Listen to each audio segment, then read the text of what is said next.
Hello and welcome to another episode of the Midierror Meets podcast, where we speak to all kinds of people from sound and music. On the show this time we've got Geoff Reader, DJ Cheesemaster from The Spirit of Gravity. Now, The Spirit of Gravity is a monthly experimental music night which runs in Brighton, but it's been running for 25 years. It's a monthly event. There are 3 acts every month at Spirit of Gravity, and it's opened the door to a huge number of people to be able to play their music live, perform live, and there's some really big names that have been part of it over the years. We talk about the likes of Metronomy, we talk about the likes of Shitmat, who, aka Henry Collins. So loads to talk about, and just an incredible achievement to be running a live music event for a quarter of a century. You can support Sonic State on Patreon, so please do that if you can. We love doing what we do, and your support helps us keep doing those wonderful things. Stick around to the end of the show, and I will recommend another episode for you to listen to which relates to this one. But for the time being, let's get into the interview, and Geoff starts off by telling us exactly what Spirit of Gravity is. Okay, so Spirit of Gravity is Brighton's longest running experimental electronic collective. So I found if you make it niche enough, you can make it Brighton's foremost electronic experimental collective. So we've been going for 25 years now. And obviously we're based in Brighton. And we put on a regular monthly night of experimental electronic music that's basically been running once a month since 2001. We missed 1 month when we got chucked out the Albert at very short notice and couldn't really reprogram, and Robert Barry, the journalist for the Quietus, put us on at his night. So we kind of were we had a travelling German act, and he put us on there, and he put them on, and for COVID we obviously closed down, but apart from that we've done every month since 2001, January 2001. So that's not bad going. It's an incredible achievement, really, given the live music scene and developments in recent years. It's incredible that it's been going on that long, really. Yeah. And when we started, it was Tony Rimbaud and Nick Rilke who started The Spirit of Gravity back in 2001. And at that time, the idea of live electronic music was really a bit of an oxymoron. There was no one really doing it. So I kind of went out on a limb and met 3 or 4 other people, and then there was Henry Collins, who became Shitmat, was one of the first people involved.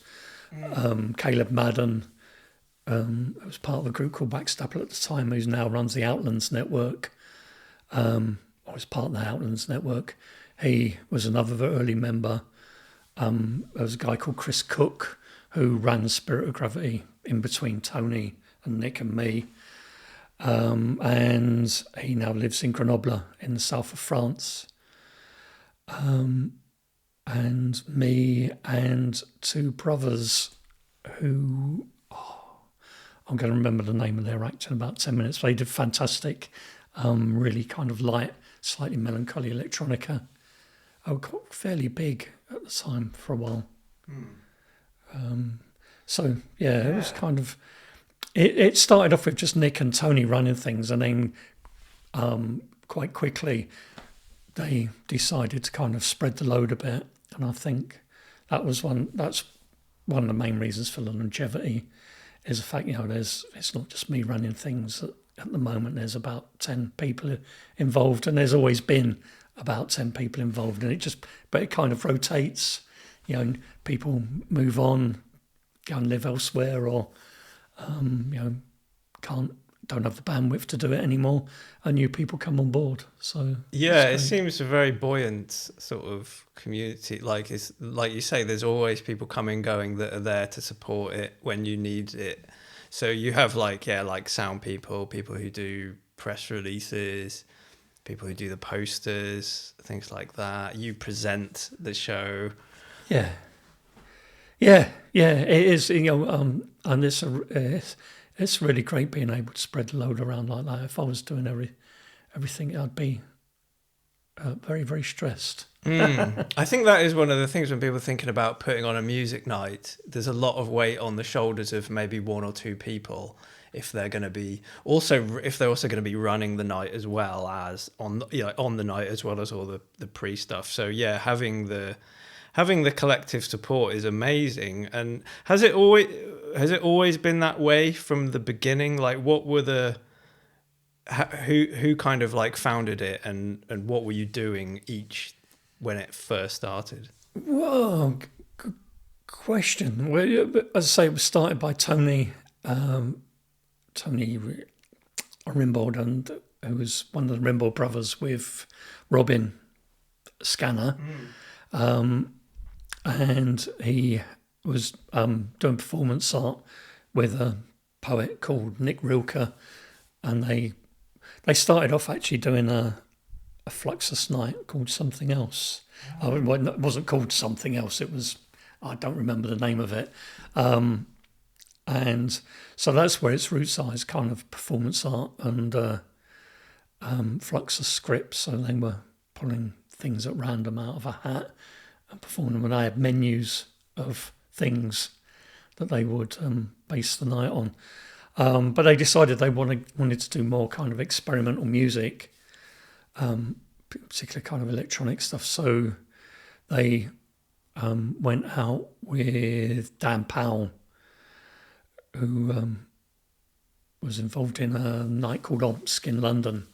And they went out drinking, and Dan had Thus Spake Zarathustra in his back pocket.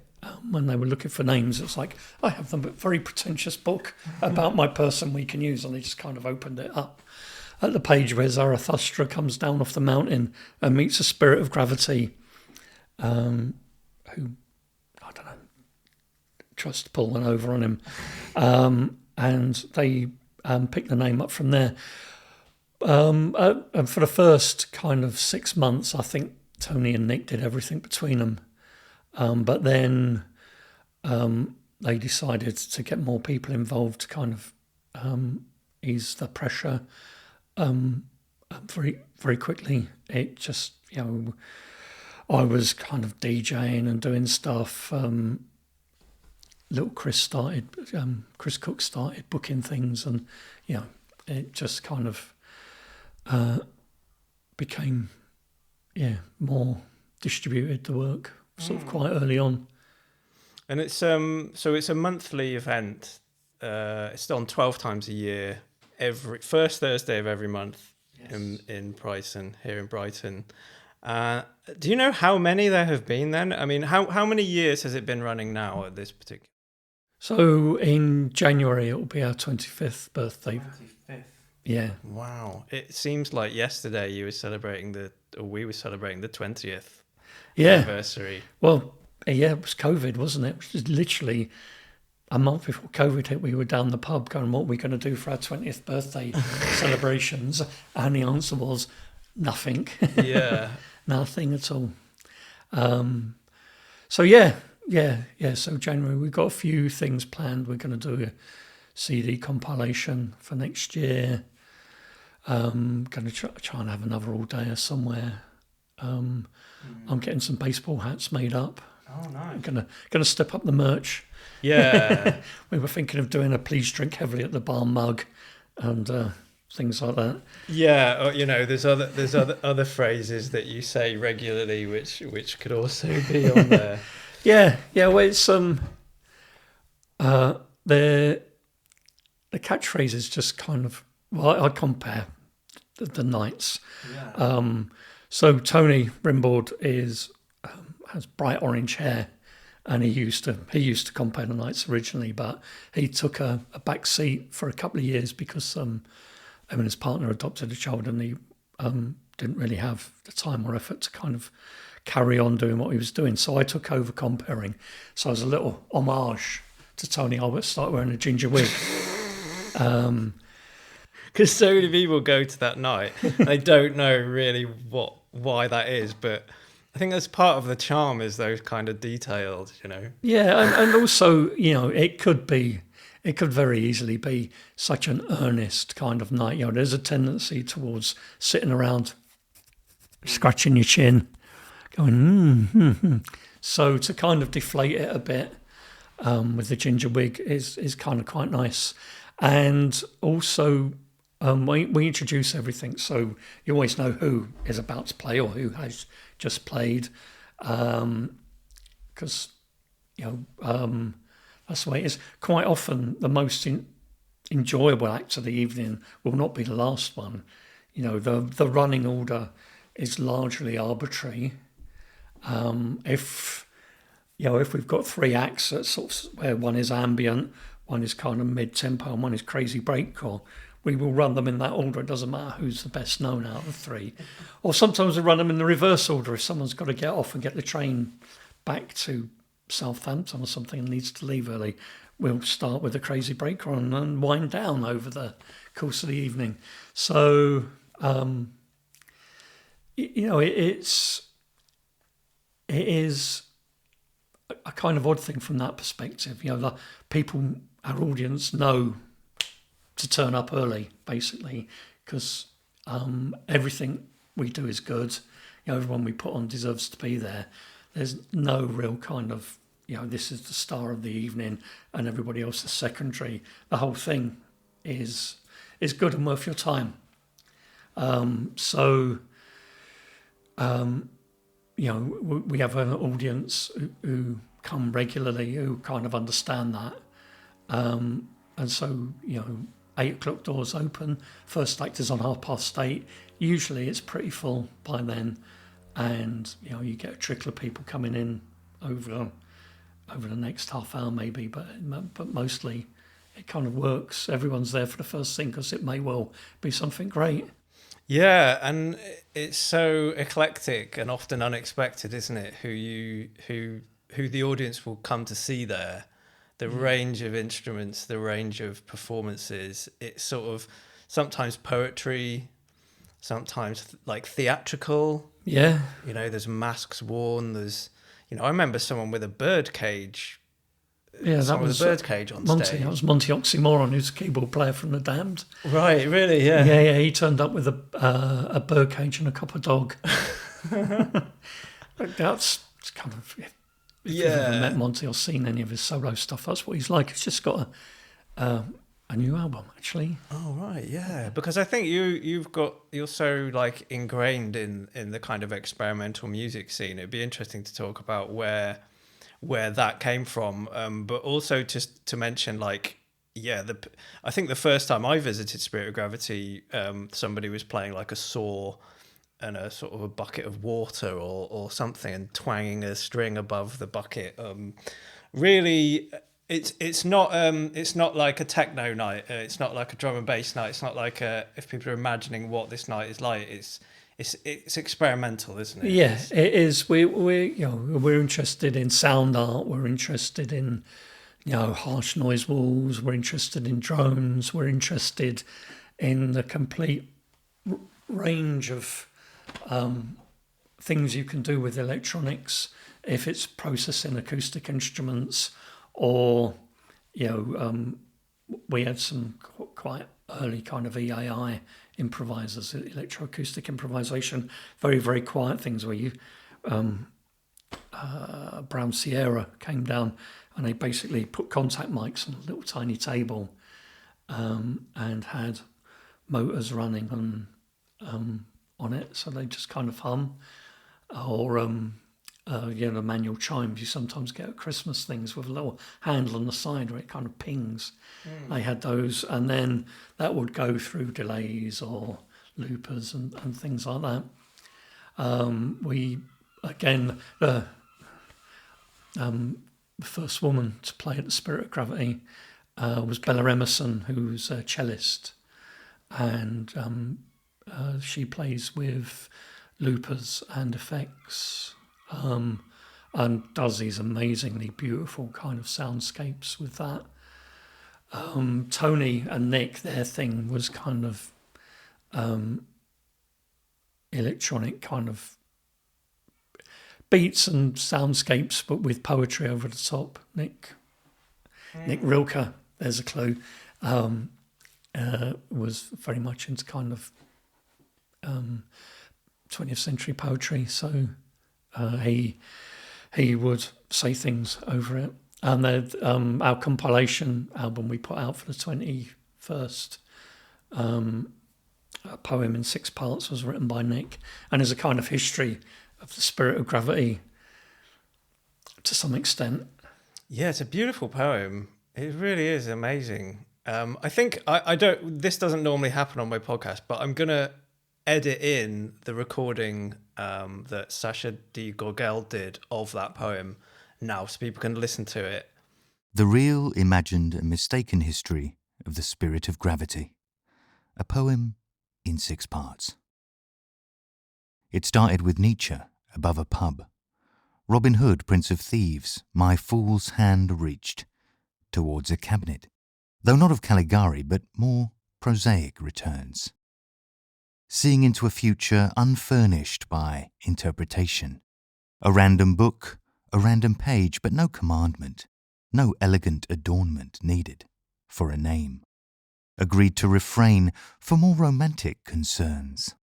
Seeing into the future unrestrained by interpretation. 3 of us flicked through yellowing words and musty language. Paper curled towards opening in the same few places. Stale air fanning faces, to chance upon a word, sentence or heading that brushed the eye, impatient to fly away. For a night above a pub. For Rimbaud and Rilke. For Rimbaud and Rilke, thus spoke Dan, step right up, presenting for the first time the spirit of gravity. And so above a pub, the lift, I think it was, hope and ruin to come, the first of many places, staging posts of going from pillar to post to host. Sound. We love what you do, but we don't take enough behind the bar on a wet Thursday night in February to justify you blowing up, minimal impact, please take note, our noise controller, for the pleasure of 6 shy men with goatees, so go, please. A man hung upside down gave us the booking. American? Canadian? Certainly contrarian. Bald Geoff, as he wasn't known, but in this poem, to distinguish from bald Geoff, who would one day wear a wig to do the talking at our gigs, Cheesemaster of ceremonies. Initially, the founding duo used these nights to plough a lone furrow, inviting like minds to bring synths and symphony and hopefully bums on seats. Yet, after those first few months of Malevich, night on night, sound on sound, suprematism was abandoned for collectivization, and gravity was shared, white on white squared. From then on, a storied blur of aforementioned venue changes, posting stages on a journey through the Brighton music scene. Layers from different eras revealing themselves, disappearing themselves, yet somehow surviving, and whisper it, loudly of course, thriving. Only as this city can, of lost rivers, shifting graves, secret passages and slaughtering places. Those wet Thursday nights suit us fine. The not going out night for the not going out type. A heady combination that formed a strata of loyalty, embedded under 2 decades of music for free listing magazines, but buried beneath others' words is another language. Alone in an empty house. Sing with mine own ears. I remember, before we had this place, this space, which gravity placed, we were not jazz at the lift, we were fields. We were not folk at the Comedia, we were fields. We were not punk at the Free Butt, we were fields. We were not indie at the Albert, we were fields. We were not rock at the Green Door store, we were fields. I remember when this was all fields. Those do I not resemble, the voice soft, the hand eloquent, the eye expressive, the heart wakeful, instead sampler, synth, computer, fearful of multiple wires and sockets, the hum of the overburdened, a silence of sorts broken by the continuous buzz of waiting electricity, punctuated, no doubt, by Tony swearing under his breath at the latest near-death of something battery-operated. This I do resemble. All fields. The next 20 years for the new possessors. Stand aside, Nietzsche. A nod to agenda once well concealed, now thankfully more frequently revealed. To remember. Of all treasure pits, one's own is last excavated, so causeth the spirit of gravity. So don't ask me the way, for it does not exist. Keep finding fields. That is your gift.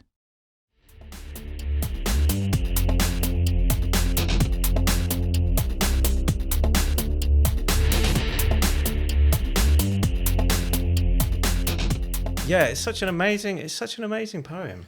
Yeah, not entirely true, but not entirely false. Yeah, yeah, it's like fantasy world a little bit, but it's like that freedom to experiment is kind of it's like ingrained. I think it's part of it. For a while as well, we had a kind of parallel night running called The Scope, named after the electronic music venue in the Crying of Lot 49, Thomas Pynchon's book. And that was kind of like free upstairs room above the Carolina Brunswick in Brighton, where basically anyone could come down. I've got an idea for something. Be great, yeah, come along. And people could just come up with an idea and see if it worked. It was a really nice kind of arts lab thing, really nice thing to run. Quite like someone else to do that, take it back up, pick it back up. And what was it like all music based, or was it kind of anything like happenings? Like you mentioned Fluxus sort of. Yeah, things, it was kind of there were a lot of different things, mostly based around sound, but a lot more performancey. There was Achilles, who is a Galician poet who is involved with a lot of the kind of strangest, odd things that happen in Brighton. He's also part of Chop Chop, who kind of his most normal thing he's been involved in. But he's brilliant. He's brilliant. He came down and stared at a light for about 20 minutes. There was one night we did scores. Daniel Hignell Tully did a book of text scores for things, and we did an evening kind of realising those, which was quite nice. There was one that was quite a short one, the text instructions, which was Bring the Outside In, which sounds like one of Eno's cards. But Duncan Harrison did a really nice realisation of that, where he spent the afternoon outside the pub recording sounds of people sat on the benches and everything. And then he came in, switched the tape player on, and then left. That's brilliant. Yeah, I think that those open interpretation things are really interesting. But it'd be great to know your sort of background in music and where you kind of got into all of this kind of stuff, or what were your early memories of like listening to music? What were you early into? Well, I'm quite old, so I grew up in the 60s, so I went through all the kind of usual things with that, the Beach Boys and the Beatles and everything. Then in the early 70s, or bunk off school and going around my mate's house, I had an older brother who was a sailor, and so we'd smoke draw and listen to the Doors and prog rock and all that sort of business. And I went with them to go, and my first concert was Yes at Loftus Road, supported by Griffin, who were had crumhorns and bassoons and things playing prog rock, and Seals and Crofts, who wrote Summer Breeze, Isley Brothers had a big hit with it. But yeah, it was originally a kind of West Coast folky song with these lovely harmonies. And then, yeah, punk rock came along, so I was a kind of punk. But then post-punk came along, which is kind of like, oh, there's all this crazy stuff going on. And, you know, it was stuff that was kind of where you had the Gang of Four, the kind of big blocks of kind of feedback and noise instead of guitar. And you had stuff like The Residents that was kind of picked up as well, which was just these kind of disturbing, slowed down, speeded up kind of vocals of surreality over the strangest kind of music you can imagine, all kind of detuned and out of tune and creepy and stuff. And Tuxedo Moon, which was, again, very European strings and synthesizers. So yeah, it kind of went off at tangents quite early. That kind of openness of ideas of post-punk and kind of there always being new and interesting things happening, I think was kind of very formative for me. And, you know, it's still very much, you know, new things. There's amazing new things being done constantly. Absolutely. You know, partly new tools give you new ways to do things. And you know, I remember when my mates first started getting CDs, I had a friend who was a sound engineer, and he was like, yeah, just wait till people start writing music for CDs. So we're going to see some really strange and kind of great things. And basically, drum and bass, for me, was the first thing that was kind of really written for CDs. You've got these kind of proper sub-basses and these incredibly intricate hi-hat patterns and stuff. And they really used all this sound that you couldn't really get on vinyl, although, you know, there are drum and bass compilations and whatever. But really, you know, to hear it properly, it is CD music. And, you know, there's always kind of that. And again, when MP3s happened, I remember being at a Wrong Music night, and there was no bass at all evening. It's like everyone was kind of had this really compressed bandwidth of, you know, no proper subs, nothing. And then, you know, it's kind of seeing how technology kind of moves things around. Not just the obvious stuff as well, like, you know, Fruity Loops or everything coming up. But, you know. And you spent some time in London, right? Is that right? Well, I'm from London. You're from London, so, right. Yeah, I lived there till 93, 94, basically. Lived around Brixton, so was making unpleasant guitar music. We were really into acid house and hip hop, country music, and stuff like Sonic Youth and the Jesus and Mary Chain. And so we kind of built this fusion out of that nobody else could really see where we were coming from, I think. But we kind of thought, well, it's kind of acid rock for us, you know, it's acid house and rock music just kind of smashed into one kind of. But we approached it differently to everyone else. We kind of like the energy of the acid house. So in where everyone else who was kind of making guitar music, dance music fusions, was going more for a kind of loping, kind of Happy Mondays thing. We were kind of more into the and years later, that's exactly what Wrong Music were doing, wasn't it? Well, yeah, largely, I suppose, yeah. Yeah, they took it to kind of other extremes. Yeah. But you mentioned Shitmat there, Henry Collins, who was part of the early formation of Spirit of Gravity, who, yeah, I mean, he seems like an amazing character, given that he's released so much music as Shitmat and was kind of synonymous with that style of sped up pop music with gabba, essentially, and breakcore. Yes, the mashcore thing, yes. Yeah, so they had a Wrong Music night in Brighton at some time. Yeah, so right? It was a nightclub called the Volks Tavern, ran, I don't know, 3-4 years. Brilliant. It was a Thursday night, I think. a very eclectic mix of people. I saw Temple Tudor down there, who's not the most obvious person. He turned up with an acoustic guitar and played kind of Chuck Berry songs. And it was brilliant, went down really well. Amazing, very mesmeric, captivating performer. And, Venetian snares, the Bug. The Bug was amazing. There was one bit, he was in the main room and it dropped down to a kick drum and a bass line. So it was all kind of bass frequency, and you could just hear every conversation in the room. Just all of a sudden, it was just really, really strange.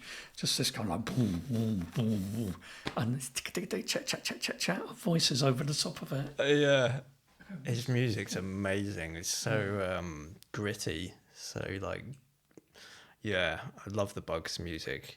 I didn't know he was part of the Wrong Music stuff. Well, they used to get, like saying, snares and the Bug down to play. Yeah, like Tim Exile, I suppose. Yeah, Tim was very much part of it, so he was really involved. So it was really the Wrong Music people were, I think it was Shigeru Ishihara, who Scotch Egg. DJ Scotch Egg. Yeah, he's just on season up at Cafe Oto with a lot of his stuff. Oh, great. There was him, there was Ben, who did the Ebola stuff.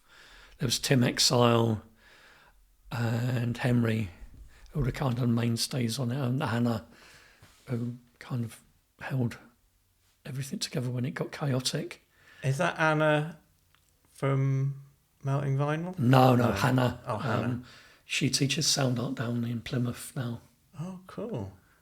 That's not Sound Art Hannah, or is it Sound Art Hannah? No, it's a different Sound Art. That's a different Sound Art Hannah, okay. Because she was also in my notes, Hannah Camp Welsh, who was a resident of Brighton, as I understand it, and used to come to Spirit of Gravity so regularly that she ended up writing her dissertation on the Spirit of Gravity. Yes, apparently so. It was, we didn't find out until years later, actually.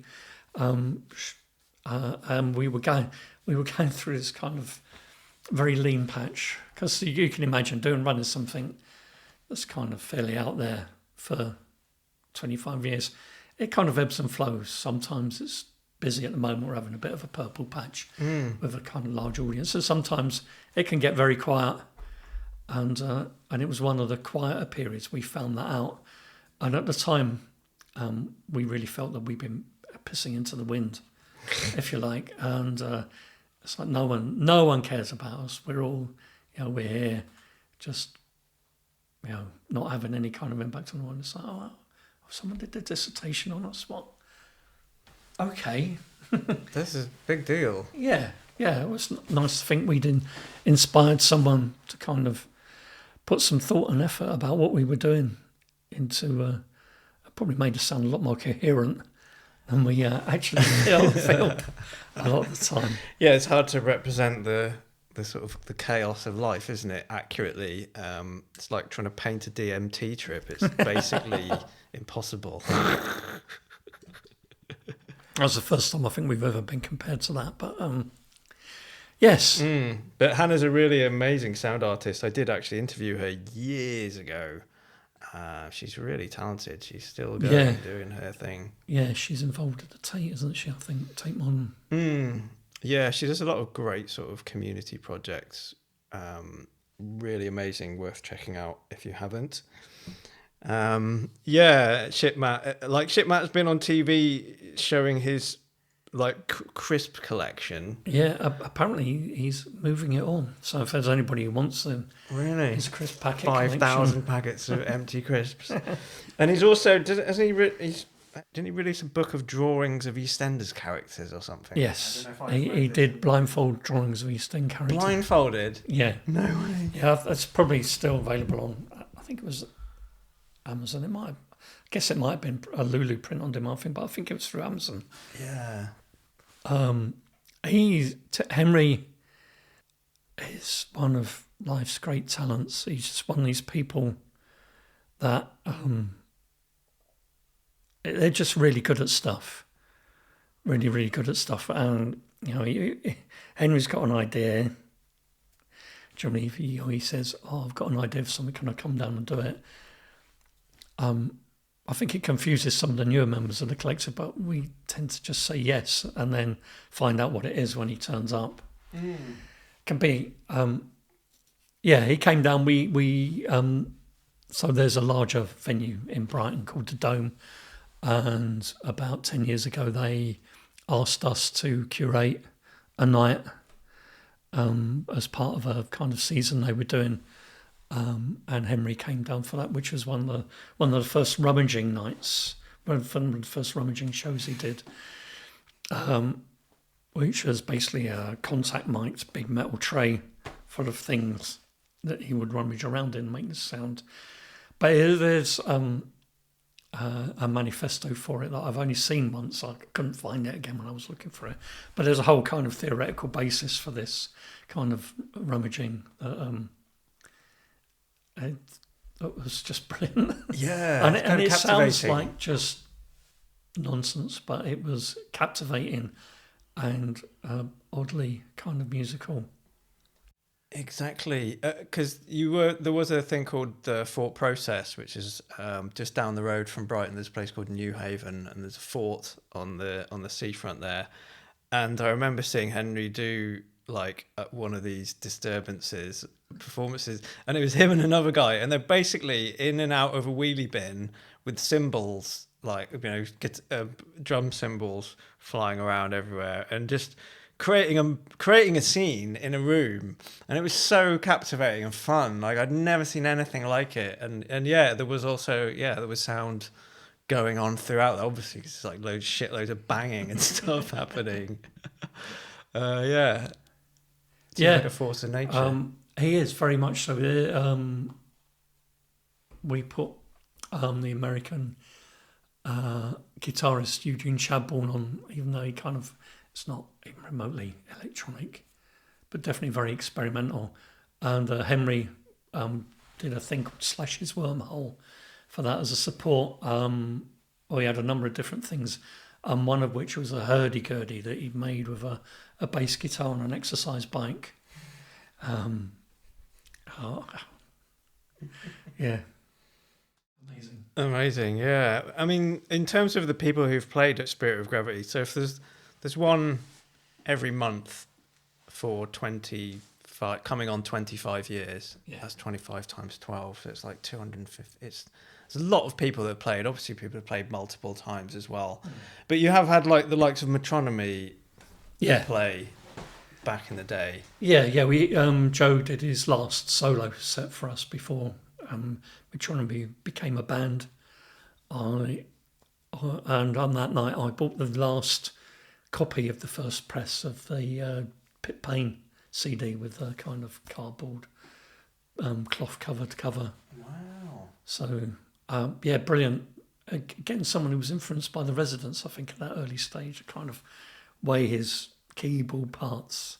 The pitch is just I'm waving my hands up and down in a great radio manner. But everything is just kind of shifting in the sound. I really like that about his stuff. It's really quite psychedelic. Yeah, he embraces like wonkiness, I think. Yes, definitely weirdness in some of what he does. But I mean, he's one of hundreds of people who've played, and it'd be interesting to know. I mean, there is a legendary gig that's been talked about a few times where Spirit of Gravity was kind of located as part of a festival, and it was in an inappropriate bar for the type of music. But it'd be interesting to talk about like what performances have like really stood out or just really blown your mind, perhaps unexpected ones. Oh God, yeah. There's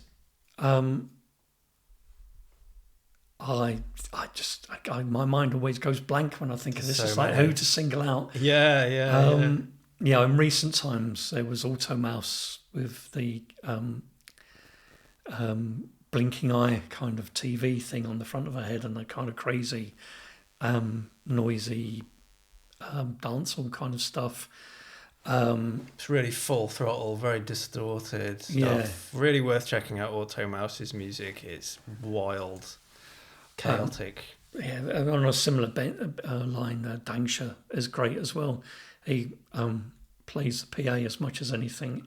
He loves that kind of the Rossi Bar where we are at the moment, because it's got silly bass bins, and he just gets down there and really winds them, cranks them right up. Yeah, I've never heard that sound system sound so good when he played. He's a member of ADF, Asian Dub Foundation, one of the founding members, isn't he? Dangsha. Yes, I think his Bandcamp page has his live performance. Because did he not play at the 21st anniversary? He did, yeah. Yeah, at the Rossi Bar. Oh, well, that was at Rose Hill. Oh, Rose Hill, the old day at the Rose Hill. Yeah. That was good. Mimo Comma also played there. Yeah. We had Lara down. Because she came to a couple of... she used to know Henry back when she was a teenager still. So she came to a couple of early shows as well in the kind of 2000s. Another amazing one is Sarah from who was in Space Dog, who had a puppet called Hugo, who was on a little kind of Dexium, just a puppet's head on a Dexium frame that was MIDI controlled, and this big kind of MIDI controlled carillon, and her sister, who sings in a very kind of operatic mid-20th century kind of way. It's quite anachronistic now. She makes soundscapes. She's moved away from Brighton. We haven't had her down for ages. But she's kind of stopped doing live music, but her performances were just really creepy, marvellous. The Shitmat stuff was just crazy fun as well.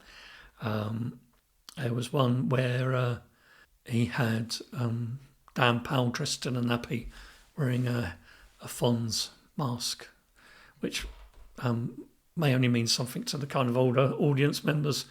But yeah, he was dancing. Dan, who's 6'4", was dancing in a nappy and a Fonz mask. Wow, that's really hard to visualise, but I can imagine it being. To this crazy breakcore stuff.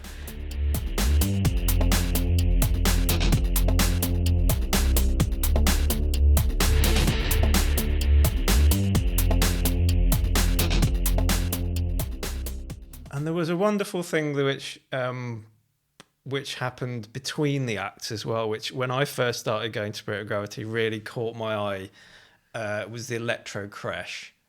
And I always thought that was such an amazing idea for a night, just like breaking the barriers between who's the audience and who's the artist, and can we all just be artists kind of thing. Yeah, can you explain what the electro crash was? Yeah, so I think that came up in conversations between Caleb Madden, who was still is kind of involved with us, and what became the Wrong Music people eventually, and it started with them. They would bring all these toys down and set up, but the idea was it became this thing where we would bring toys down, like toy keyboards or bent toys, speak and spell things, all that kind of, and what became the usual kind of thing. And in between acts, instead of having a DJ, people could mess about with it, the audience members could mess about with this. It's a shame we haven't really got space for it at the Rossi Bar, but it's quite restricted space down there. We did try it for a while, but it's and I think COVID happened as well, and there was like loads of exactly. But the table space is quite small in the current venue. Yeah, but it's such a great idea for any music nights that are starting up now to just. I think it breaks down so many barriers to go. The artists who you've paid to watch are coming, have finished, let's wait for the next one to come on.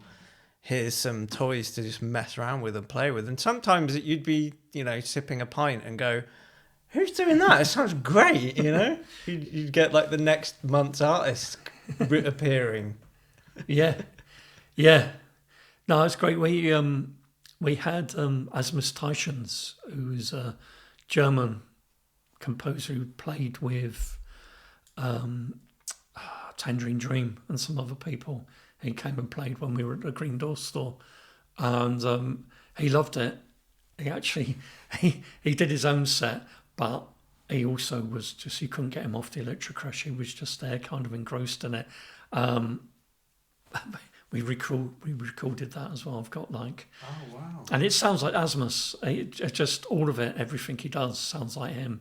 He's just one of those people that kind of stamps his personality on it. That was lovely, actually. It was a really lovely night. And you have recorded? Do you like? What's your archive of recordings like? Where like Big. I can imagine.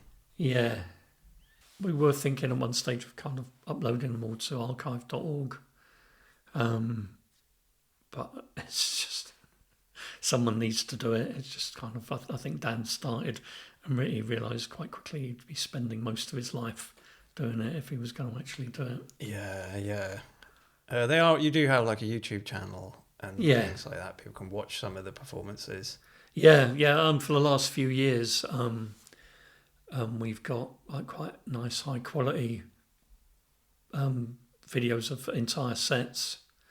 But and beyond that, it kind of it's kind of brief, kind of 5-minute, 10-minute bursts of people that were playing, and you can see the quality decline the further back you go through time. Yeah. It's quite cool to look back on that. And also there's also live streaming when there's Wi-Fi.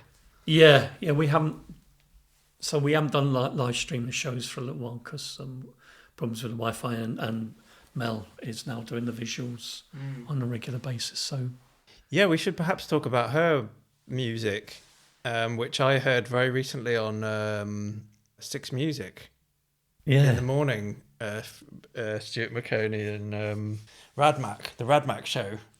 Yeah, amazing. Mel's music is such a hybrid of so many different styles of music and sort of performance as well, isn't it? Yeah.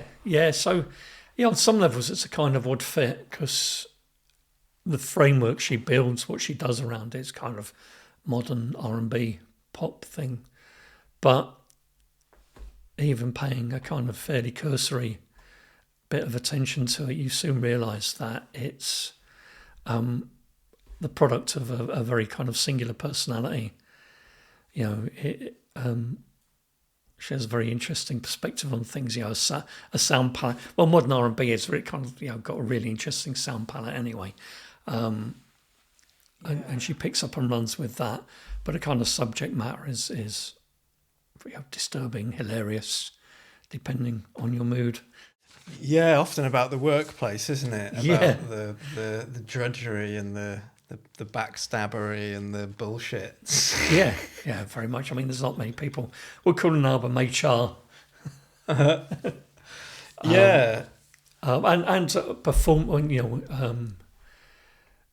She does put a lot of work into the performance. There's, if you have a look at her website, there's a whole kind of channel of this deranged wellness cult.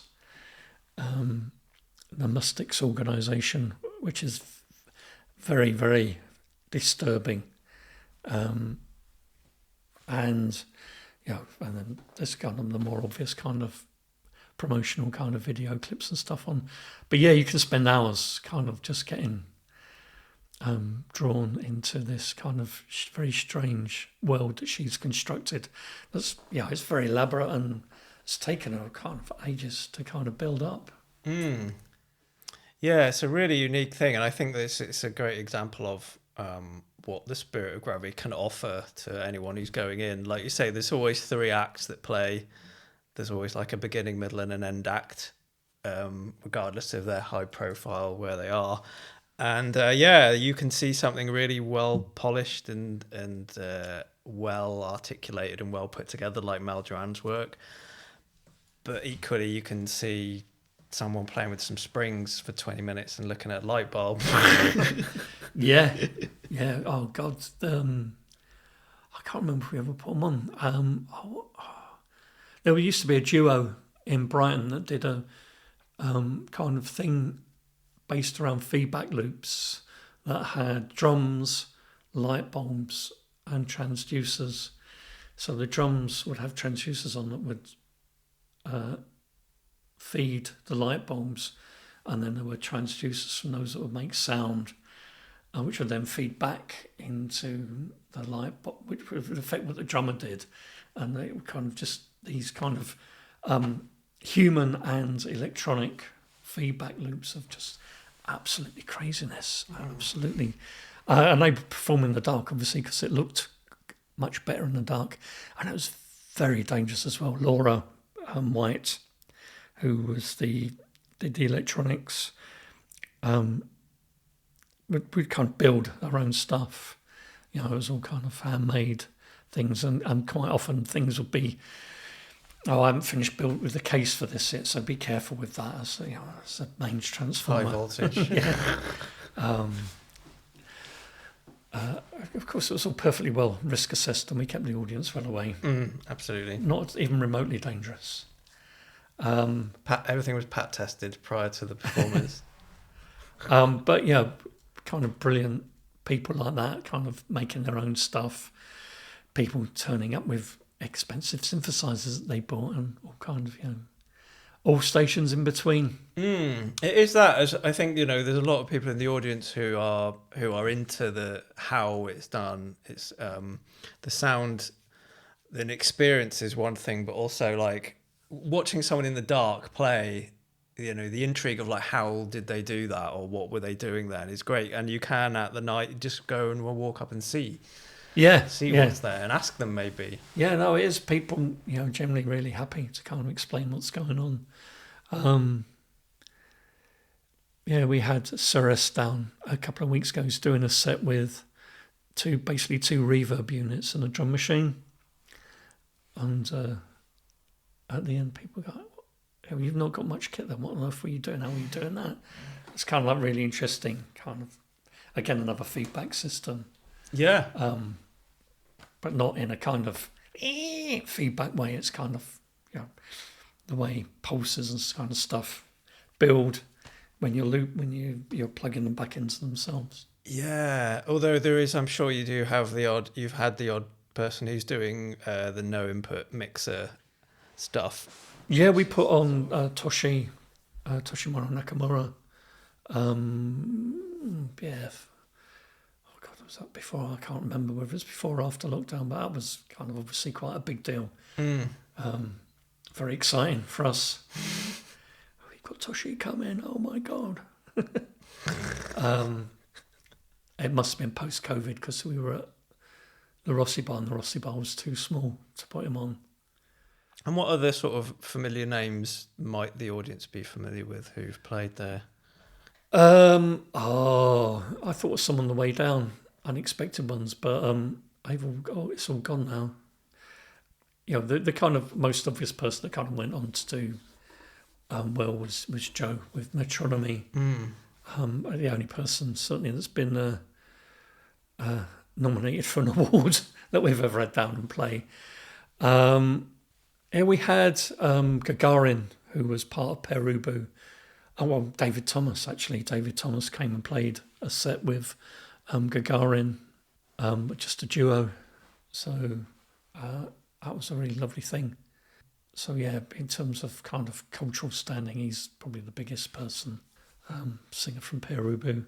For anyone that doesn't know, he died about a month ago. Oh, no. Right, wow.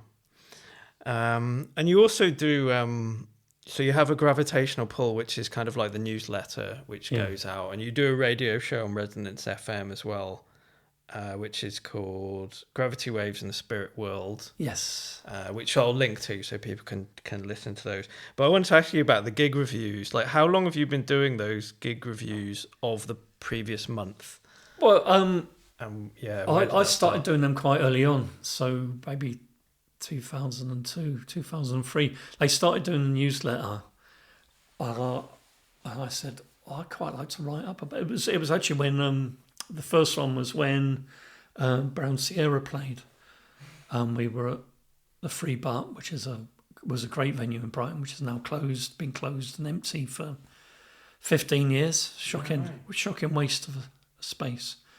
And so I said, it was actually my first real contribution. Was like, I'd like to write reviews, and it's basically a marketing thing. You know, to be cynical about it. It is like, this is what happened last month. This is what you missed, if you like. So it's still, this is all great. Still worth coming down next month. It could be something equally good, if not better. Yeah, it's funny that they talk of it like a marketing thing. It's never crossed my mind that that's what it's for. But it's really amazing how you describe it as it's happening in the write-ups, which I think adds to the excitement of it. Oh yeah, it's when I first started doing it, it was very much kind of like notebook and kind of stuff, like that, and actually a lot more about the kind of experience of being in the room. So there's a lot more about what was going on visually, but in recent years, because I've got the archive of recordings, I actually go back through those, and so the reviews are kind of largely based on that. So it becomes much more about the sonics. I know that's, it's kind of an interesting thing, but it is kind of very kind of like in the moment, especially with kind of more abstract things. I don't do very well with songs, but if someone's building a kind of long piece where stuff evolves and changes during the course of it, then it works. I think it works really well for that. And Adam, who does Ask Songs, has started converting them into text scores. He's done 2 or 3 at the moment, kind of editing them down so it kind of makes it a bit more kind of coherent and would work better as a text score. And I'd quite like to see that evolve into another project, because I think that'd be really, really interesting. I need to chase him up about It's that. a really unique idea. That I did speak to him about it a few weeks ago when I bumped into him, and I think it is a unique idea. So it's taking the reviews that you've done, the live explanation of what is happening in the room right now for each of the 3 acts, and making music from that. Is that about it? Yeah, so it's kind of, it's a feedback system. Yeah. Yeah. Yeah, I guess in some ways what we're doing now is a feedback system. Like I learned about Hannah Kemp Wells's work through Spirit of Gravity. I've ended up interviewing her. Like there's feedback systems everywhere, aren't there? It's just like this sharing of the chaotic energy of life, isn't it? Yeah. I as well. I think we're very much kind of part of a community. Spirit of Gravity. It's not just the obvious kind of the audience members who come and go. It's there are there's kind of like larger. There's the artists who come down and played over the years, and there's a great community of people putting stuff on in Brighton. We do at the end of the night. It's like this is what's coming up this month. Very briefly, and last month it was like 10 minutes of just like, this is just an amazing month. That's great. June was an incredible month, and July is going to be great as well. There's a lot going on in July. Yeah, we're lucky to have what we do here. I think people always talk about the music scene, especially live music's kind of suffering, but it seems to be quite buoyant. Yeah, we've got we're lucky. There's a lot of supportive venues. We get a lot of support from the Green Door Store and the Rossi Bar. There's a Pipeline and the Bee's Mouth and Dorton's, which are all kind of really open to putting on kind of more random things that won't necessarily kind of fill the room immediately. Kind of will need time to grow. So we have been really fortunate with that, with supportive venues, and they're having a hard time. It's one of the other catchphrases is at the end of every act, it's like, please drink heavily at the bar. It's a joke, but it's not just a joke. It's the kind of harsh economies of being involved in putting gigs on is really, to a great extent, you're there on sufferance of bar takings. If the venue can't pay the bar staff, then your time is kind of fairly limited. Yeah, I think there's a few hilarious catchphrases that come with it, but there's always so many things about drinking responsibly and all this kind of stuff in the press, and then the instruction is please drink heavily at the bar. It's brilliant. Non-alcoholic drinks are available. Yes, yeah, that's true. It's a much better situation than 10 years ago for those of us who are unable to drink anymore, or unwilling to drink anymore.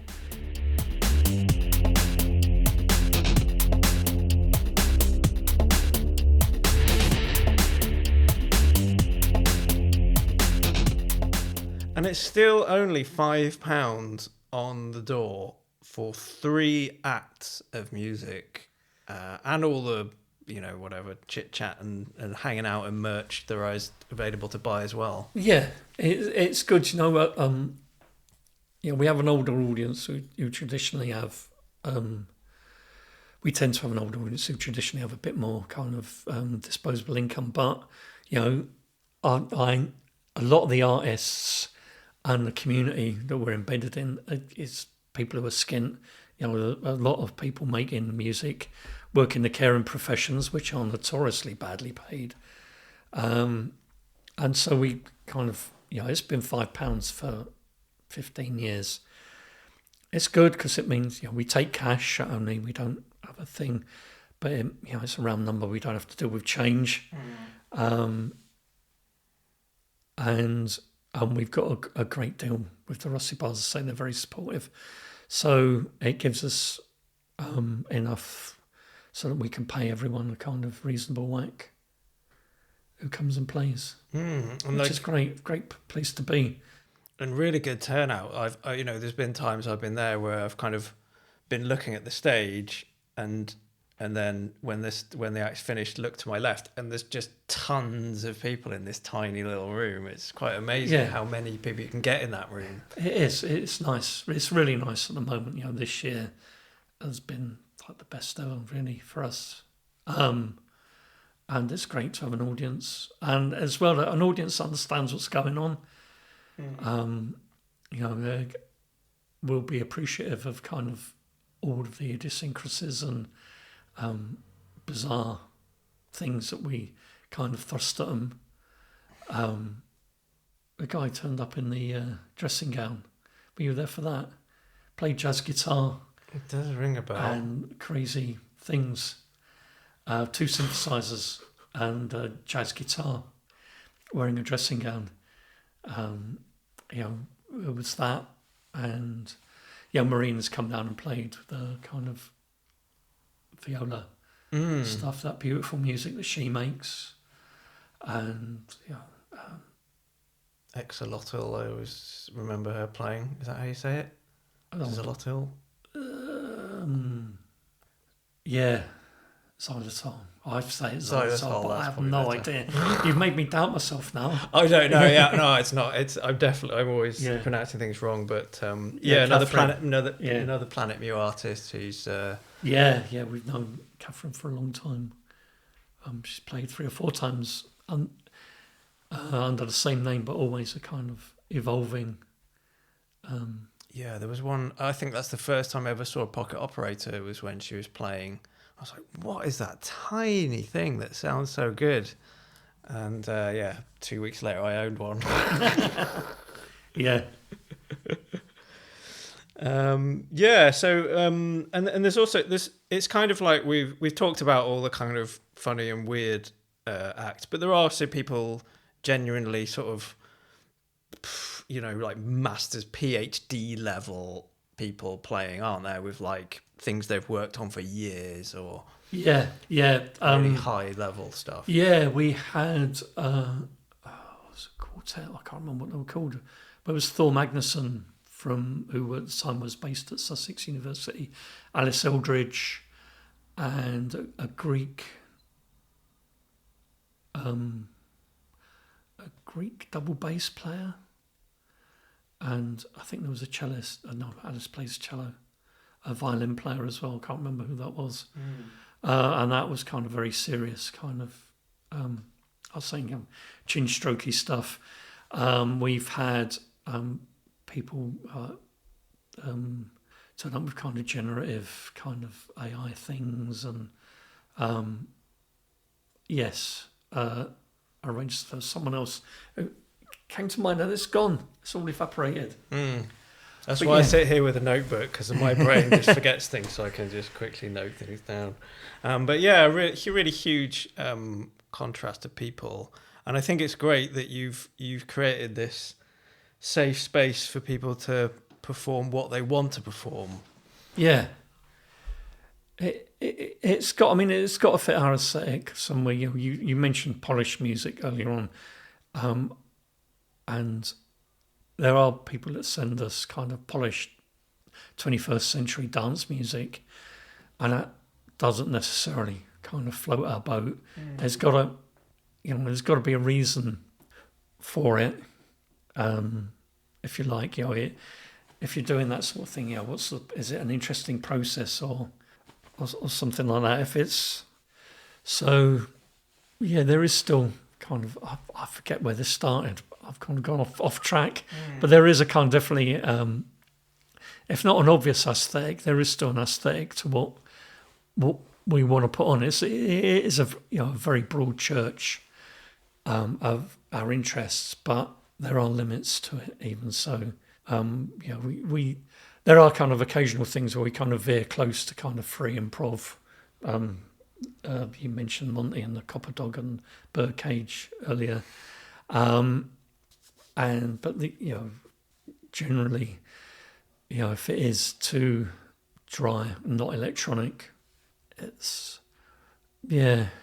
doesn't necessarily work for us.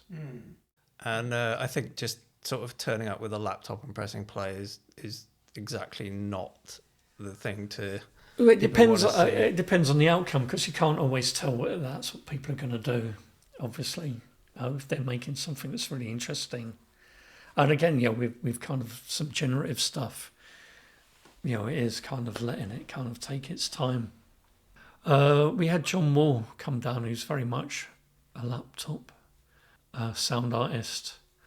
Bizarrely, that was mesmerising, because you were close enough to him, you could see like him really concentrating and kind of working mentally on what he was doing, which doesn't necessarily kind of work in a bigger space. We did have a time, there was a period in the early 2000s where it was just endless bald blokes with laptops, and that was very dull, it must be said. But fortunately, Bartosz Tyluski turned up and said, "Would you like to have visuals?" And we bit his hand off, obviously. So that was good. Bartosz did amazing visuals for us for quite a while, and then we had some other people, and then another brief period without visuals, and then you, obviously, with the symmetrical forces stuff was brilliant, and at the moment we've got Mel. So. Yeah, I really enjoy that, and I think there's a great fusion that happens in like snapshot moments during those shows where the visuals and the music just like sit together, and people get lost in that. I think there's a moment where people let go and disappear, and all of everything that they're thinking about is irrelevant. I think that the beauty of the visuals and the music sometimes really powerful. Yeah, absolutely. I mean, for me, live music is very much about those moments of transcendence where you just kind of lose yourself. It can be any genre, really, literally anything. I laugh maniacally at those points generally, which can be quite disconcerting for my friends if they see me down the front going something like that, where they're kind of really kind of giving everything to what they're doing, and I'm just laughing with them, not at them, but it just really lifts my spirits, takes me out of myself. Beautiful thing. It is. Yeah, I've often found myself like staring into space, listening, sitting at Spirit of Gravity, and even reflecting on things that I hadn't realised were there, and getting lost in that moment of everything together. And I think you provide that for everyone who comes like with an open mind and I'd like to think so. There's so I've talked about Caleb a couple of times. He is involved with an organisation called Outlands, and every year or so they have a festival called the Joyous Thing, and it's about, it's a network of people who put on experimental music nights, and none of us are doing it for the money. We all do it because it's in and of itself, it's a joyous thing. And he really hit the nail on the head with that. It's a really nice way of describing what is the outcome of something that can be a real grind sometimes. Kind of, no one likes doing publicity and PR, making sure the poster's done, making sure you've got stuff for the next gig, making sure you've got acts booked up, everybody knows when to turn up, turning up early, getting the screens up and for the visuals and all that kind of stuff. It can be a fag, but at the end of every night, it's just, I'm so buzzed up. It's always the same. Even when there were like 2 or 3 people, they were just like, oh, why isn't everyone coming? This has just been the most amazing night of my life.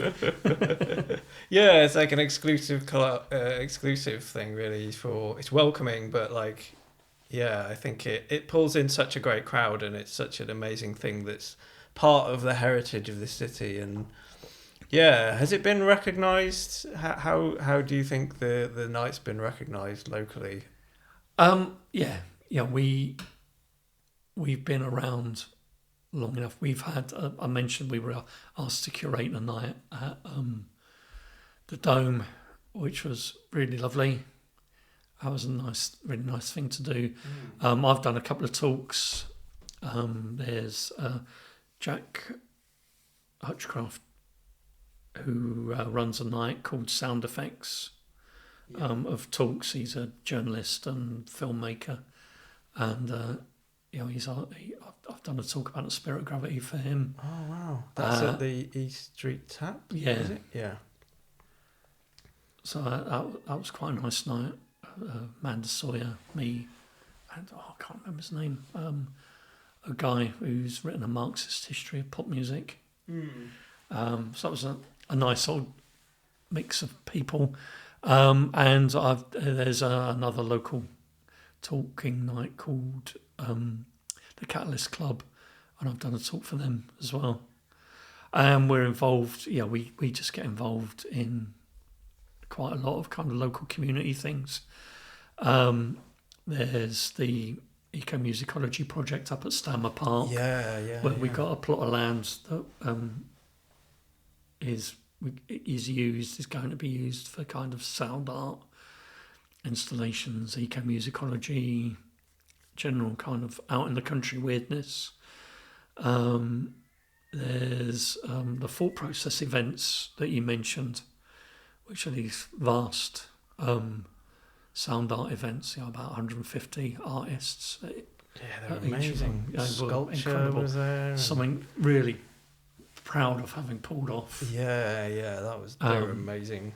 That was with the Lost Property Collective going on. And if people the Spirit of Gravity is open to anyone to apply to play, you can submit your music, right? Yeah. So on our website, people just used to email us, but tends to rely on me remembering things, which is not a good place to be. So we've kind of made it a bit more formal. So it's more kind of involves everyone in the collective. So there's a submission page on the website, and if you're interested in coming down and playing, if it sounds like your cup of tea, get in touch. Happy to put on. And equally, if you want to kind of communicate with us and want us to come up and play your local event, we're happy to kind of join in things like that. Outlands are very supportive of that kind of thing, across around the country, collaborations between different groups. That seems like such a great thing to do. Yeah, Outlands is like fantastic. Yeah, get collectives from different areas to work together. Yeah, that's what I was going to talk about when we were talking about people composing stuff. There was something that was completely derailed by COVID. There's a composer based in the Midlands who was working with Birmingham University on sunspot activity, and she'd developed a way of converting the kind of data from this Birmingham lab, like live data on sunspot activity, into sound. Wow. And she was working on kind of scoring that with a violin player. We had a date booked in October of 2020, and obviously just all fell apart and lost contact with her completely now. So if you're listening out there, sounds like you, get back in touch, because we really, really want to do it. It sounded like such a great thing. What's the name of the artist? I can't remember. We'll find it and I'll put it in the show notes, perhaps. Great. I did carry a business card around for ages, but I think it's lost now. So. That's right. You're going to have the hat soon. You can have the hat so people can recognise where you're from. Great. And there's also a Bandcamp page where people can download music, release compilations, lots of albums on there. Yeah, a lot of albums on there. Yes, we've been quite prolific. There's a few kind of compilations which are good ways in. There were the two we did for the 21st birthday party, which have got Scanner, who's always been very supportive of us, and Mal, Stephen Mallender from Cabaret Voltaire has got a track on there. Amazing. As well. Keep trying to talk him into coming and playing, but you'll get him one day. Yeah, he's turned up to watch a couple of times. So that's amazing. Nice. Yeah. Great. Well, thank you for speaking to me today, Geoff. It's been really fun. Oh, well, thank you for asking me to come and talk. I've got another couple of hours of this. Maybe we'll do a follow-up. We'll do a follow-up one day. Thank you. It is an amazing thing that you do collectively and that you do also personally. Yeah, so it is. It is very much a collaborative effort. Really, really pleased, and it's great. This is just like it's that alumni, it's just part of a scene that's as well. There's us. There's James. The electronic music open mic people. With their label, and there's Simon Yorkshire doing the Intox Extravaganza nights and. Splitting the Atom as well. Yeah, Splitting the Atom. All day events, free all day events. Yeah, next one's first Sunday in August. Yeah, great. So, thank you very much, Geoff. It's been really good to speak to you. You're welcome. Thanks, Chris. Oh, what a great guest. I've wanted to speak to Geoff on the podcast for so long, and it was amazing that we finally sat down and talked about it. He's such a great person. The whole collective is an amazing thing. But Geoff is somebody who kind of just transcends all the generations in this town. He's the young people who are upcoming in bands know who he is, and the old guard of the music scene also. He's just one of those people who's everywhere and is so into music and supporting it. And he's an example of why the collective has been going for 25 years. Not to say he's the only person behind it, but Geoff's influence is huge, I think. And congratulations to their collective to be running a live music night in modern days for 25 years. Congratulations to them. So the other episode I'd like to promote is the Hannah Kemp Welch episode. We talked about it earlier on. She's a sound artist, Sound Art Hannah. She's one of the Sound Art Hannahs.